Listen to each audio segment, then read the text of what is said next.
superhero crowd?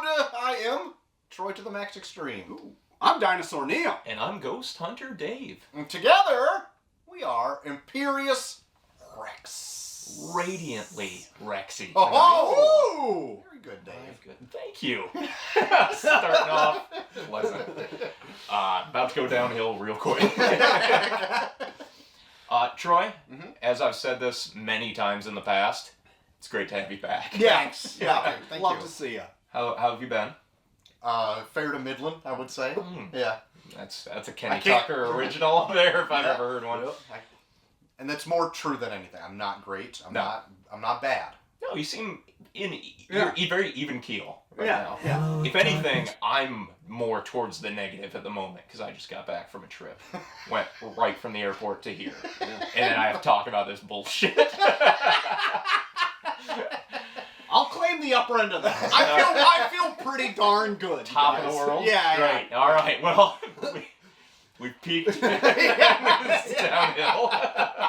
But we need to get into it. We don't have time to waste on something like this. No. So, Troy, I think last time we were together, we were like, what are we reading? What are we doing? You were like, I'm reading Radiant Black. That's right. And I'm like, you're reading something by choice. Yeah. I didn't ask you to read. I was like, we should probably all read this so we can actually talk about this book that Troy has read with the rest of the class. Yeah. So it was one that I've had on my shelf for quite some time. This is a book that apparently a lot of people enjoy. Yeah, that's why I got into it on behest of much of the comic book internet. I'm like, they're praising this book. I'm like, hey, I don't want to fall behind because it seems to be rocketing forward with many different spin-offs and extra volumes and stuff. I need to get in now before I'm lost forever. That's right. Guess what? Wish I was still lost. We talk about all the praise coming from these books. Let me just pull up this first one. Let me just start by saying these opinions are just our own, and they do not reflect anyone outside of that. I'm sure Kyle Higgins and the entire crew, wonderful people, nothing against them. No. The next Invincible, they call this thing. Yeah. So that's high praise, and unfortunately, it fell short for several of us on this. So this is just our opinions. You're gonna hear some words that you might not enjoy. All the cover quotes are saying from these pristine comic book creators. I think Robert Kirkman's one of them. The next Invincible, he says. Yeah. They're all like stark raving mad for this book, and I was just like, well, I'm mad. Sorry, Higgins, but how much did you have to pay these guys to get them to say that? Wow. Jesus, Neil. I will say, when I said, hey, I'm reading this, I was very not far in. And you guys were like, hey, let's just do it because you're doing something. And I'm like, all right, yeah, let's go. He's finally out of his garden. So, I would say this book for me starts pretty strong. Like, it goes fast. Like what book are we talking about? Oh, we're talking about Radiant Black, P.S. Oh, strong. It starts, Take us through it. Okay, you got your main character, Nathan. right? He's a down-on-his-luck writer. Yes. Yeah. He's trying to get his big break, whatever. Out to the West Coast. That's right. Didn't really happen. No. Moves back in with his pop and mom. Mom and pop, some people say. I don't. Right. No. Yeah, well, That'd be ludicrous. Yeah. In suburban Illinois. It's very close to home. Yeah. I've been through there. Yeah. And very quickly meets one of his childhood friends. I guess Wallace. they're friends. Wallace? Yeah. And they go out drinking and very quickly find this small little black hole. When he touches it, and then he becomes Radiant Black. It's like issue 1. Boom. Yeah. There you go. And then he seems to go on a small little adventure there until he meets another Radiant Black. A Radiant Red. A Radiant Red goes head to head with Red. Ends up dead.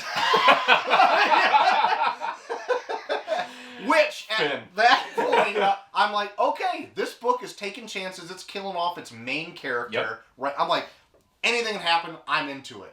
Then his friend gets the ability to turn into it somehow. And then I feel to pair with his natural ability of being unbearably unlikable.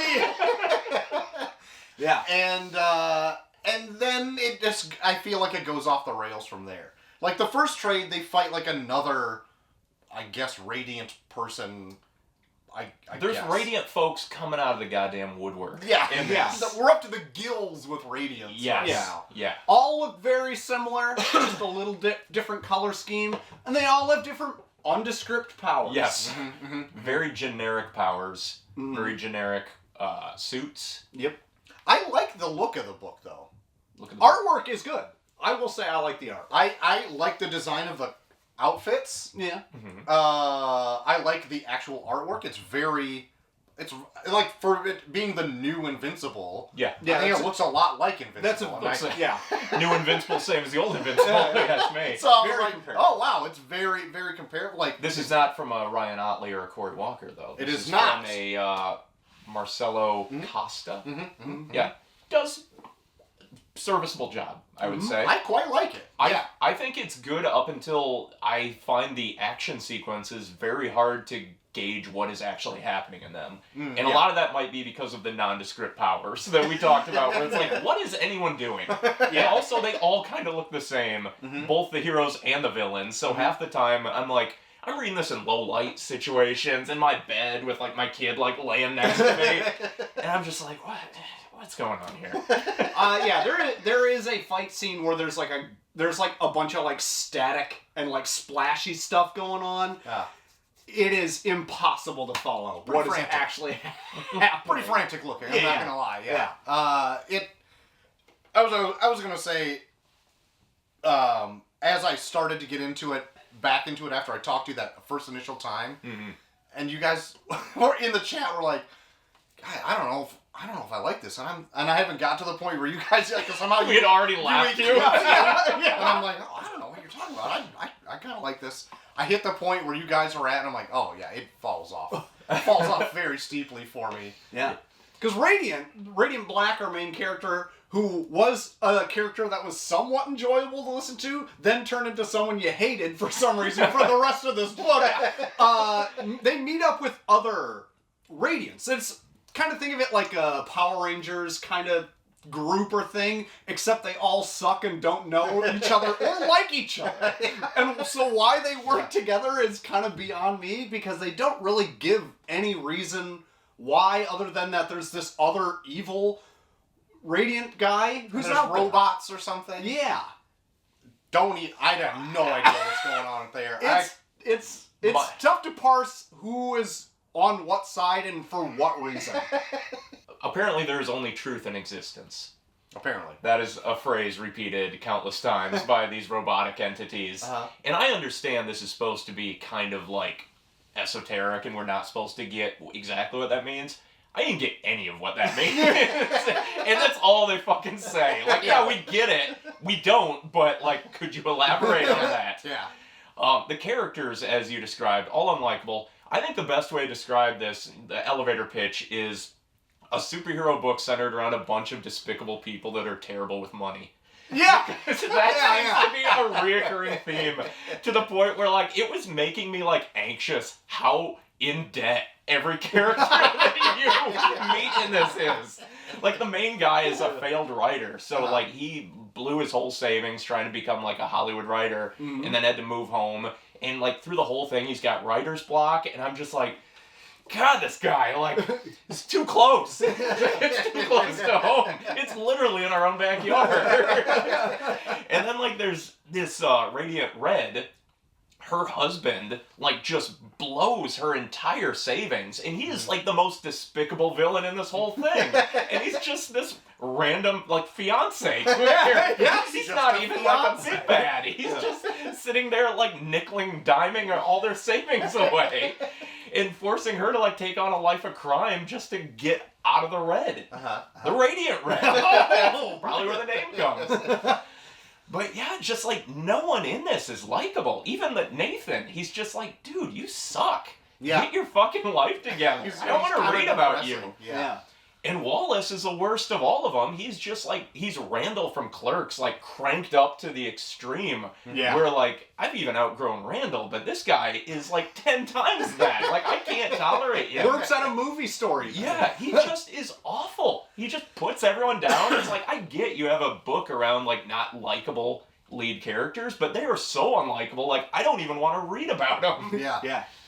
They need to be somewhat redeeming in Yeah. order for me to be like, okay, oh, I saw a little soft spot there. Okay, I'm going to continue on character development. Not a whole lot. No. Still an asshole. So yeah, even as these like group of Radiant people have kind of teamed up, I'm throwing that quite loosely, Wallace is still like, after we're done, I'm still gonna kill you, Red One. Like he doesn't want, like, they might end up forgiving each other briefly or something, but it's all so strange. Mm-hmm. The one big idea that I kind of liked, but like it also revolves around this Radiant thing, which never really describes itself either. It's like a big super existence robot alien thing. Yeah.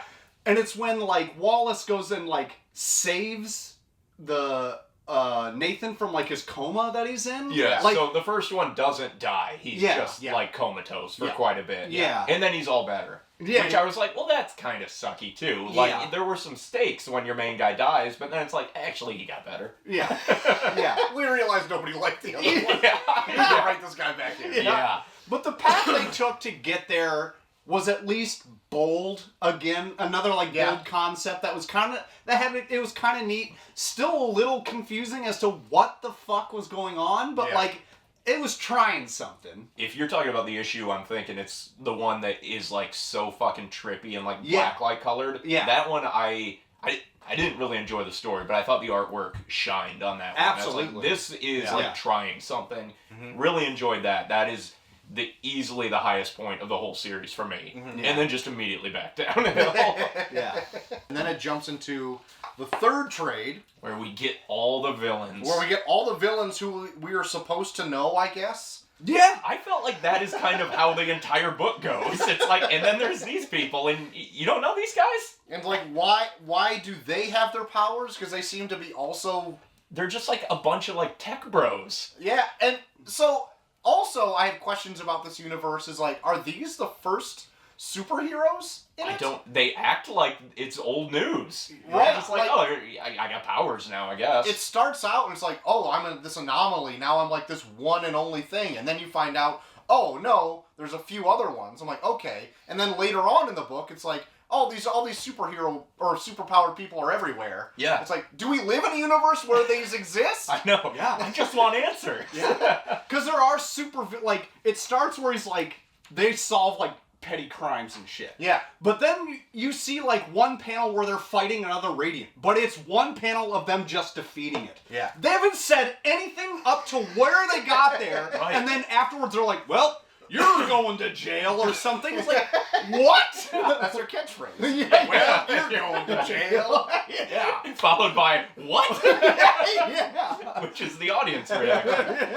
Yeah, I felt like all of the actual, like, action pieces are just out of nowhere and then done and moved on, and you have no context, like, was this like a big deal in this universe? Or like, what was the lead up to this? Yeah. What was the outcome? It's just like, oh, and then I battled these supervillains. You're like, there's supervillains? Like, And then I thought I thought there was just crippling death. So I was trying to contrast this with like Invincible, right? Yeah.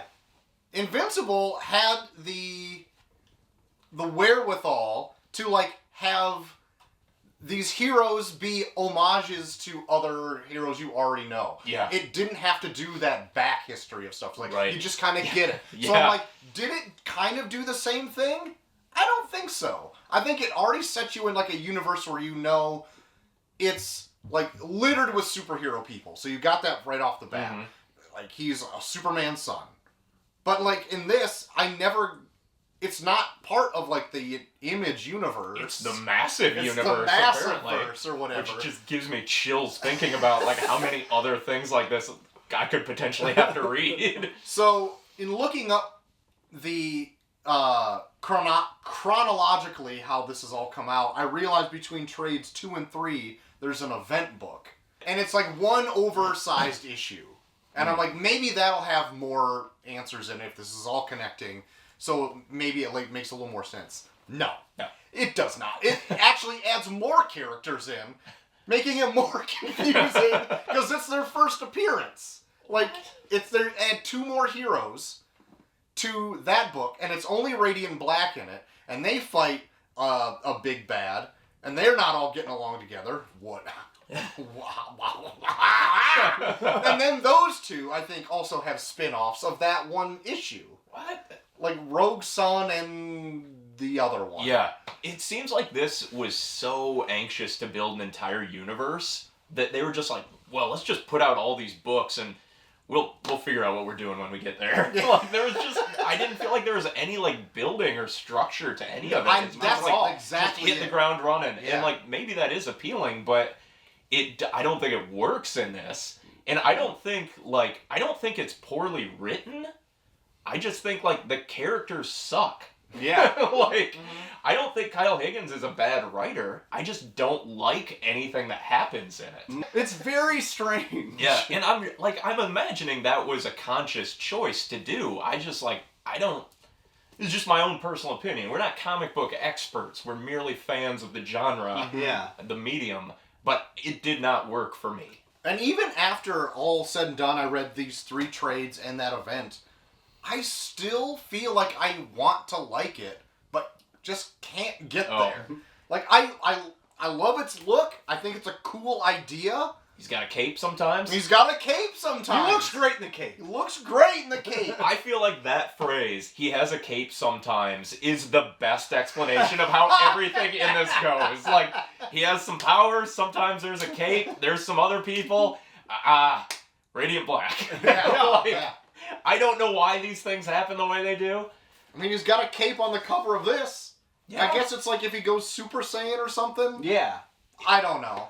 I equated it, I was talking to Ghost Hunter Dave a bit before a couple weeks ago about this, and it seemed like the cape to me was like when the Red Ranger took the pauldrons from the Green Ranger and wore those for a little bit. Yeah, Like that, and you're like, He's like 100 times more powerful now. but in Power Rangers it works more because they don't, I don't know. Because it doesn't need to make It any doesn't sense. need to make, exactly. Yeah.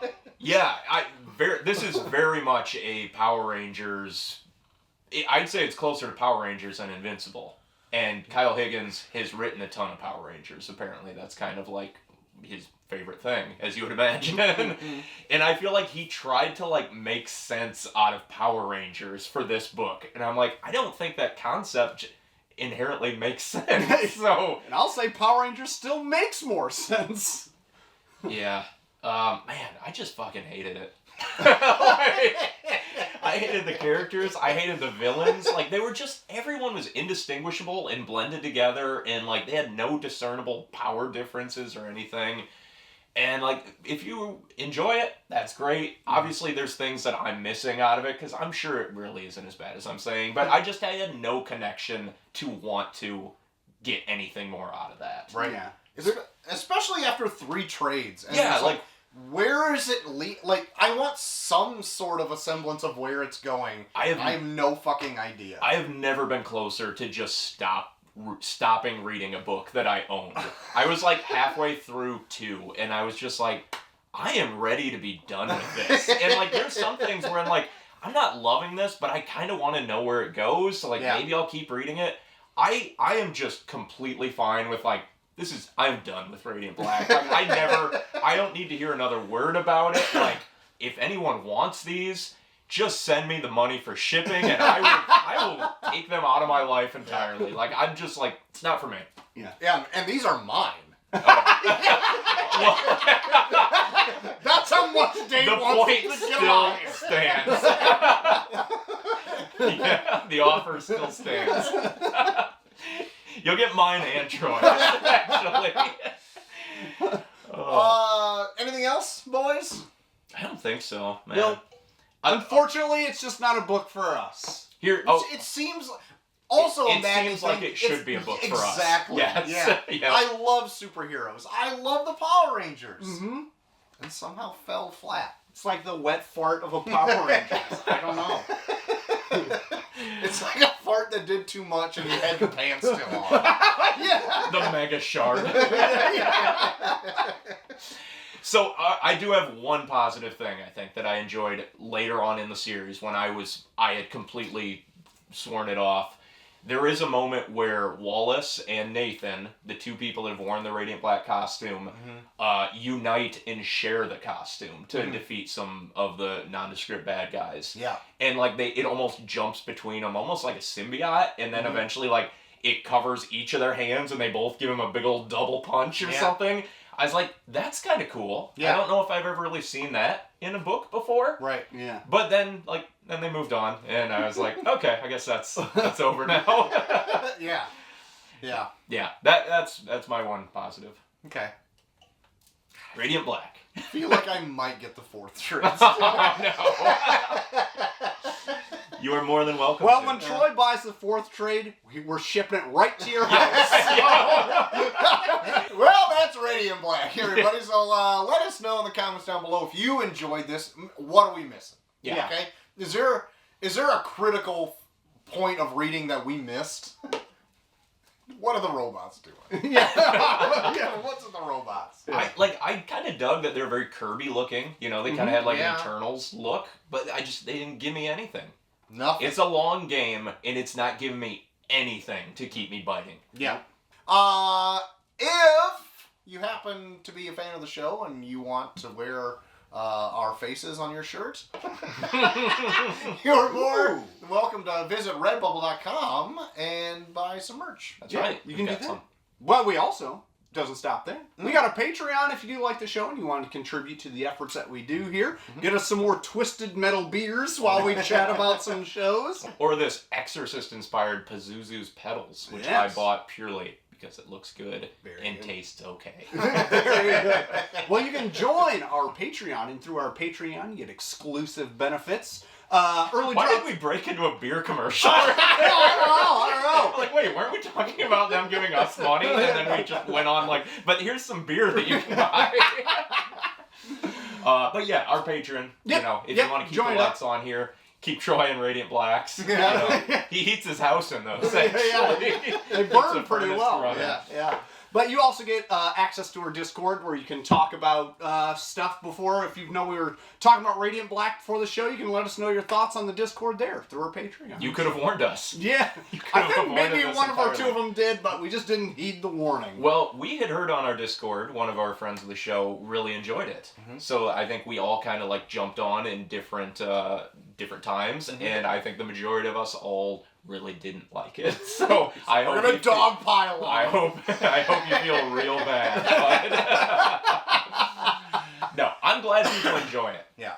People can like different things. That's right. But I'm still gonna shit on the stuff that I want to shit on. And that's it. That's it. Yeah, That's so gonna be the show. join us again for more coverage on things like this, and also something quite different because we're doing our Invisible College right now, our monthly book club talking about Grant Morrison's The Invisibles, real deep dive academic stuff. So if that's your thing, you're probably not watching this Radiant Black episode. But until next time, I have been Short to the Max Extreme. I'm still Dinosaur Neil. And go Star Dave. Nothing witty. It's been a long day. We'll see you next time. Bye-bye. Bye-bye.